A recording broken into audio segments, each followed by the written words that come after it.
Ebias. Atividade de História Professor Rodrigo, de Souza Fagundes. Nonos anos. Era Vargas História do Brasil Polo de Educação Especial Ebias. Adaptação, Professor Auxiliar de Educação Especial Marília Brasil. Oi pessoal do nono ano da Ebias, aqui é o professor Rodrigo de História. Na nossa atividade dessa semana nós vamos tratar dos 15 anos do governo de Getúlio Dornelles Vargas, a chamada Era Vargas, 1930-1945.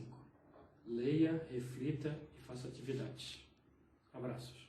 Era Vargas. Governo de 15 anos do presidente Getúlio Vargas. A Era Vargas foi um período político que durou 15 anos estando no cargo de presidente Getúlio Dornelles Vargas. Esse período foi de forma ininterrupta e pôs fim ao governo da República Oligárquica.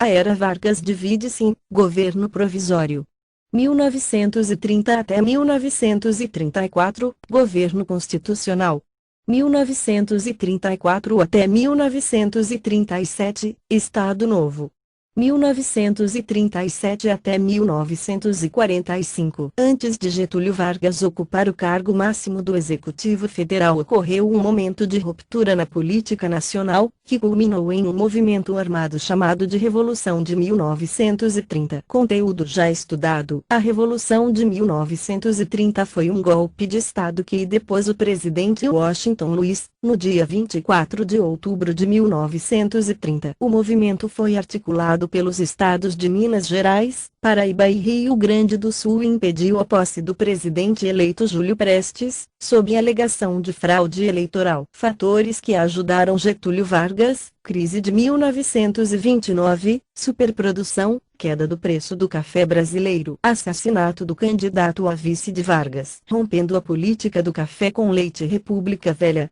e o movimento do tenentismo.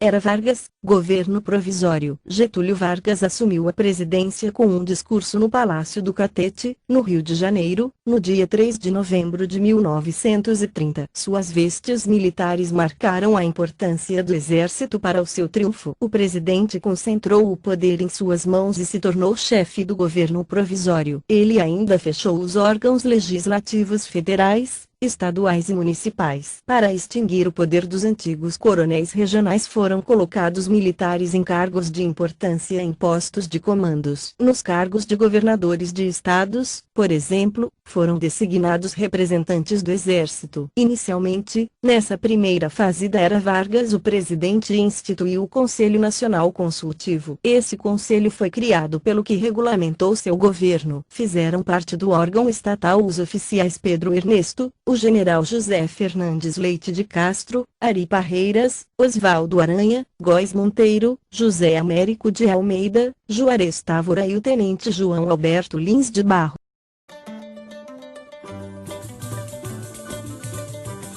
Após 1930, uma parte do movimento tenentista se direcionou ao comunismo e a outra parte ao fascismo. Isso fortaleceu o poder de Vargas e fez com que o movimento desaparecesse. O governo provisório de Getúlio Vargas foi marcado por dois eventos importantes: Revolução Constitucionalista de 1932, também conhecida como Revolução de 1932 ou Guerra Paulista, nos estados de São Paulo, Mato Grosso do Sul e Rio Grande do Sul, entre julho e outubro de 1932, que tinha por objetivo derrubar o governo provisório de Getúlio Vargas e convocar uma Assembleia Nacional Constituinte, e a nova Constituição de Getúlio Vargas com a criação do Ministério do Trabalho em 1934.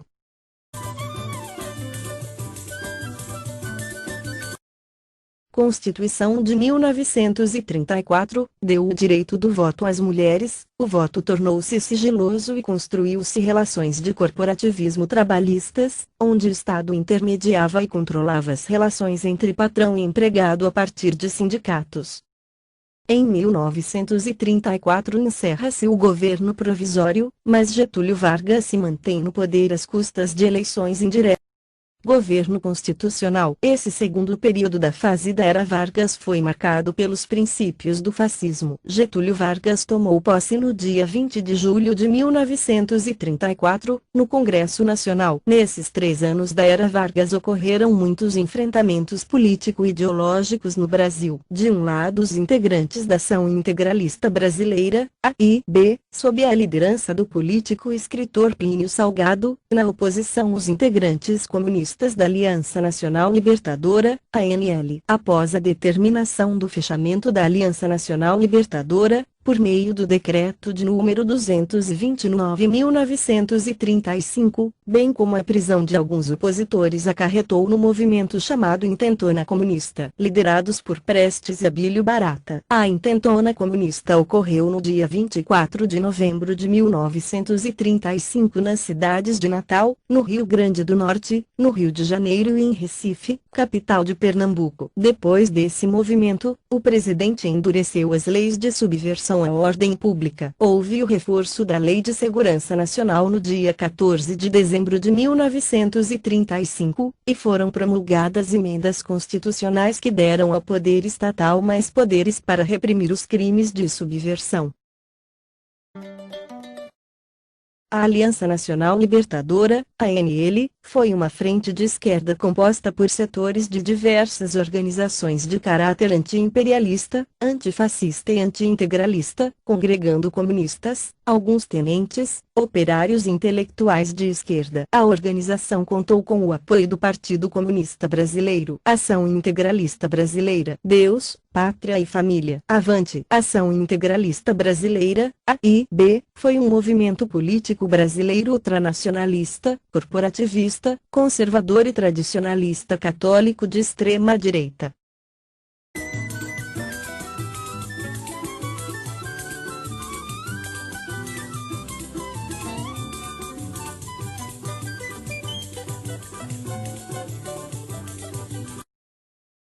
Este período se encerra em 1937, quando ocorre outro golpe de Getúlio Vargas com o apoio dos militares. Inicia-se assim o Estado Novo que vai até 1945, período que no mundo ocorre também a Segunda Guerra Mundial. As principais características do Estado Novo foram o autoritarismo, o foco na industrialização brasileira, a censura, e a centralização do poder.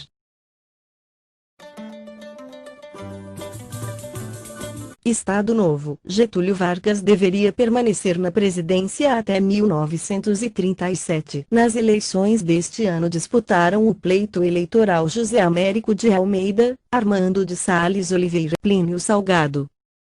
Plínio Salgado era adepto do fascismo e tinha uma grande admiração por Hitler. Observa-se pela sua própria maneira de se vestir. Inspirado no fascismo italiano, no integralismo lusitano e baseado na doutrina social da Igreja Católica, fundou em 7 de outubro de 1932, o seu partido, Ação Integralista Brasileira, que perseguia membros do Partido Comunista. Vargas arquitetou um plano chamado Plano Cohen, para se manter no poder. Uma grande farsa sobre intenções comunistas, mas que levaram Plínio a se manter quieto diante da situação, declarando que acreditava que as Forças Armadas poderiam combater a ameaça comunista. Getúlio Vargas e seus apoiadores denunciaram a articulação de um plano de interesse comunista para a tomada do poder chamado de Plano Cohen. Diante das supostas denúncias comunistas, mais uma vez Getúlio Vargas permanece no cargo de presidente no seu terceiro governo da era Vargas. Através de um golpe de Estado no dia 10 de novembro de 1937 foi instaurado o Estado Novo. Em um pronunciamento em uma emissora de rádio, o presidente fez um discurso ao povo brasileiro informando sobre a necessidade de reajuste econômico e político do Brasil. O Estado Novo teve influências do fascismo e a propaganda oficial combateu o comunismo e realizou intervenções na economia. Veja o trecho da fala de Getúlio Vargas no dia do golpe. É a necessidade que faz a lei. Embora mais complexa se torna a vida no momento que passa, tanto maior há de ser a intervenção do Estado no domínio da atividade privada. O presidente presidente ainda fechou o Congresso Nacional do Brasil e atrelou o Poder Judiciário ao Poder Executivo Federal. Outras medidas adotadas nessa fase da era Vargas foram a extinção dos partidos e a promulgação da Constituição de 1937.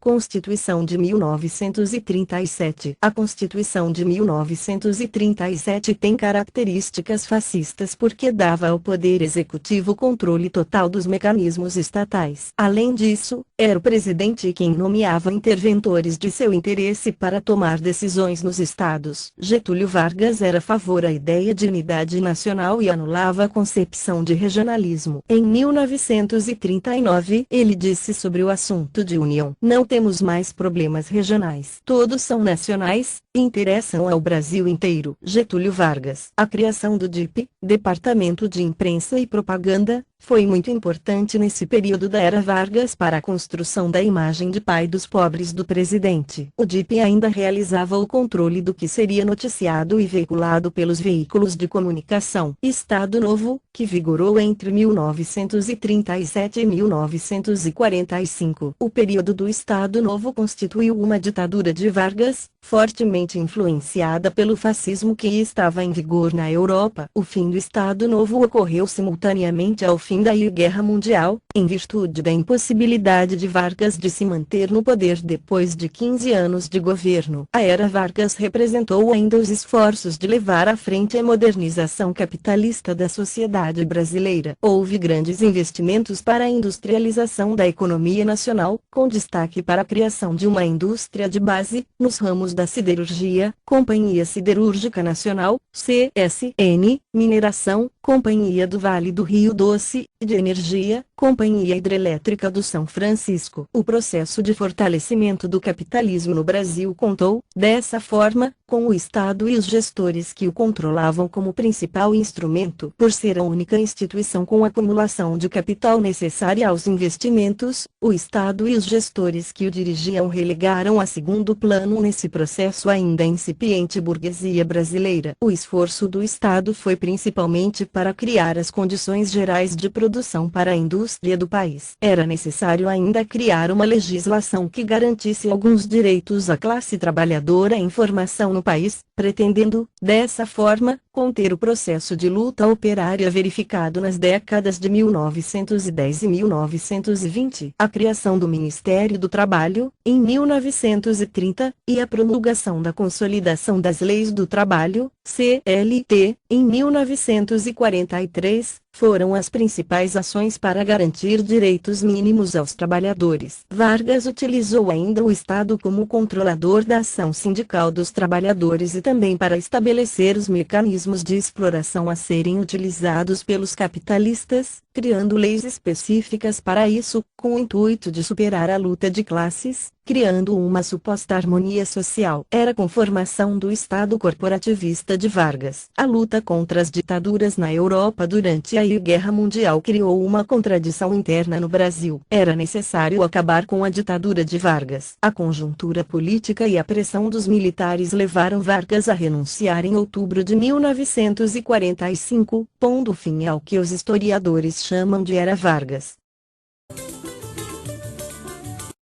Houve após um segundo período, em que foi eleito por voto direto, Getúlio governou o Brasil como presidente da República, por 3 anos e meio, de 31 de janeiro de 1951 até 24 de agosto de 1954, quando se suicidou.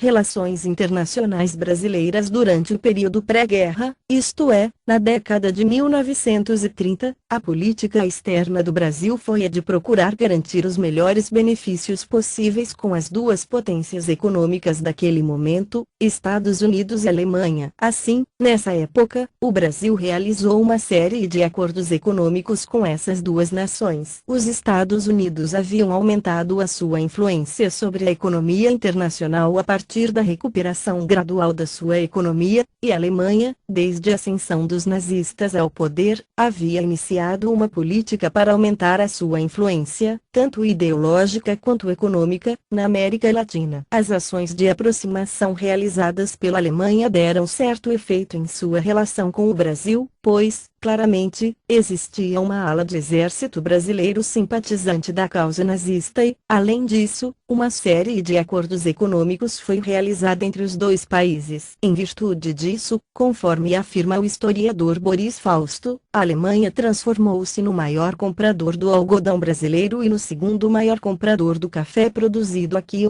Os acordos com a Alemanha renderam também o fornecimento de armamentos para o exército brasileiro. No entanto, apesar da parceria, Getúlio Vargas mostrou-se inclinado a voltar-se para os Estados Unidos, em detrimento da Alemanha. Isso ficou evidenciado quando ele passou a perseguir os representantes do fascismo no Brasil, conhecidos como integralistas. O início da Segunda Guerra Mundial foi essencial para a definição da política econômica externa do Brasil, pois o bloqueio marítimo imposto pelos britânicos impossibilitou os alemães de manterem relações comerciais com o Brasil, e isso fortaleceu a posição dos Estados Unidos aqui, uma vez que novas possibilidades comerciais surgiam com esse cenário. Brasil vai à guerra. A reação alemã com o rompimento de relações diplomáticas realizado por Getúlio Vargas ocorreu em agosto de 1942, quando submarinos alemães torpedearam e afundaram 5 navios mercantes brasileiros. Os ataques indignaram a opinião pública, e Getúlio Vargas declarou guerra à Alemanha naquele mesmo mês. Exercícios número 1. Quais as fases da Era Vargas? Número 2. Quem eram os grupos, Ação Integralista Brasileira e Aliança Nacional Liberal, porque eram antagônicos? Número 3. O que a intentona comunista e o Plano Cohen têm de semelhanças e de diferenças? Número 4. Quais os acertos feitos durante a ditadura do Estado Novo? Número 5. Porque a luta do Brasil na Segunda Guerra ao lado dos aliados, era uma contradição dentro do Brasil? Boa sorte, fim.